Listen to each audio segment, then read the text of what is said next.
Գյուրջան Կասկադ, հասանելի բնակարաններ 65 ամիս մարման ժամկետով։ Պարոն Փաշինյան, դուք ոչ միայն այսօր, այլ միշտ բարձրաձայնել եք, որ մամուլը ազատ է, քիչ առաջ նաև դրա մասին խոսեցիք, ազատ է այսօր այնպես, ինչպես երբևէ չի եղել, բայց պարոն Փաշինյան, հենց քաղաքացիական հայցերով, քրեական վարույթներով է իշխանությունը փորձում ճնշել մամուլին, եւ եթե իմ խմագրի հետ կապված դուք խոսեցիք, եւ եթե փորձագետները, որոնք մի տարի շարունակ այսպես փորձաքննել են այդ խմբագրականը եւ որևէ կարճելու տեղ չեն գտել եւ որոշել են դա քրեական վարույթը կարճել, ուրեմն դրա հիմքերը իսկապես չկան եւ եթե մենք վստահենք, որ եթե լիներ հիմքեր, կկարճեին փորձագետները անպայման դրանից եւ նախկինում դուք խմբագիր լրագրող եք աշխատել եւ ձեր որակումներում բավականին կոշտ եք եղել, անվադումներ եք տվել մարդկանց եւ դրա համար ձեզ կարծես թե հոդվածների համար չեն դատապարտել եւ արդյոք եթե հիմա աշխատեիք այս պայմաններում վստահաբար ձեզ կդատապարտեն հաջորդ հարցը պարոն Փաշինյան վերաբերվում է այն համաժողովին, որին դուք օրեր առաջ մասնակցել եք արցախցիների վերաբերյալ, այնտեղ դուք ասել եք, որ արցախցիները պետք է Հայաստանում տնավորվեն, որ ձեր ձեռնարկելիք անելիքների մասին եք խոսել, բայց այն գումարը, որը իշխանությունը տալիս է արցախցիներին, բավական չէ, դա մարզերում թեկուզ տուն գնելու, տնավորվելու համար արցախցիներին կարող եք ասել, երբ նրանք տուն կունենան,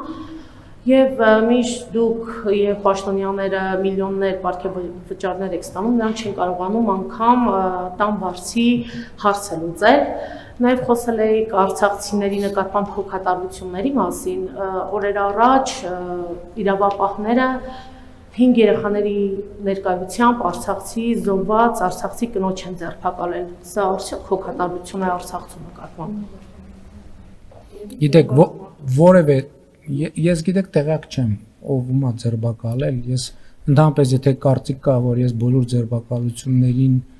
տեղյակ եմ կամ այսինքն հիմա նույնիսկ մամուլում չեմ տեսել դա, բայց ես ուզում եմ ասել, ես բացառում եմ, որ առանց հիմքի որ մեկին ձերբակալեն, հասկանում եք, այդ ինչ մտածողություն է ընդհանրապես, այսինքն Ղարաբաղում ծնվել է անձեռնմխելիություն, Իջևանում ծնվել է անձեռնմխելիություն, երեխան Ես չգիտեմ, ես տեղյակ չեմ, բացարձակապես չգիտեմ ինչի մասին եք խոսում, ընդհանրապես տեղյակ չեմ։ Երկրորդը, ես վատ լուր ունեմ ձեր մասին։ Ես իմ լրագրողական գործունեության համար դատապարտվել եմ։ Դատավճիռը օրինական մտելաուժի մեջ, առաջին ատյան, վերաքննիչ, չեմ հիշում վճռապեկով անցել է, թե չի անցել։ Եվ էլի լրագրողներ դատապարտվել են։ Ինչ վերաբերվում է, այսինքն ես չգիտեմ, որևէ ինչ վերաբերվում է քաղաքացիներին, հիմա եկեք պարզ նայենք, դուք գրում եք, որ ես իմ կաբինետում ինչ-որ այլ բաներով եմ զբաղված աշխատակցի հետ, եթե ես դրան կոշտ չարձագանքեմ, ասեն եզրակացնելու եք, որ նախ ինձ մի կողմ դնենք, չէ, այսինքն մյուս կողմում կինա, չէ, մյուս կողմում կինա, նախ իրա պատվի եւ արժանապատվության հարցը կա։ Եթե դրան արձագանք չլինի, ասենք դուք չեք ասելու,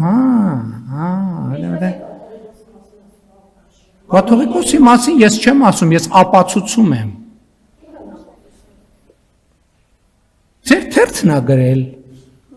Ձեր թերթն ա գրել ու չեմ հիշում, որ դատի են տվել։ Ձեր խմբագիրը մի հատ 25 կիլոմետրանոց հոդված ա գրել Կտրիչ Ներսիսյանի եւ իր ընտանիքի աղջկա կնոջ եւ այլնի մասին։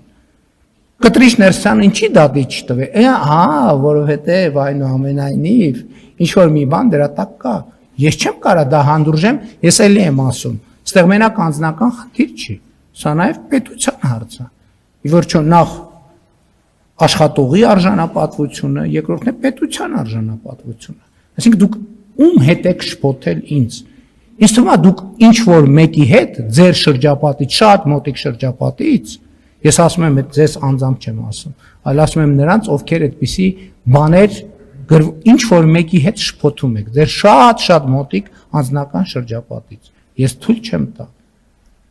թույլ չեմ տա, որ նման բաներ տեղի ունենան։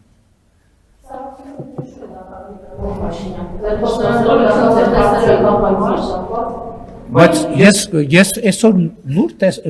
ծանուցում ստացա, որ դատարանը բավարարել արդեն էլ ճնշումը որն է։ Այսինքն հայցը բավարարված է, էլ ինչ ճնշում։ Եվ համաժողովը հարգելիս տեղի է ունեցել ուղիղ եթերում։ Սկզբ մենակ 3 րոպե, 4 րոպե, 5 րոպե է ընդհատվել, մինչև իմ ելույթից անցում է կատարվել, բոլոր հարցերի պատասխանները այնտեղ տեղում տրվել են։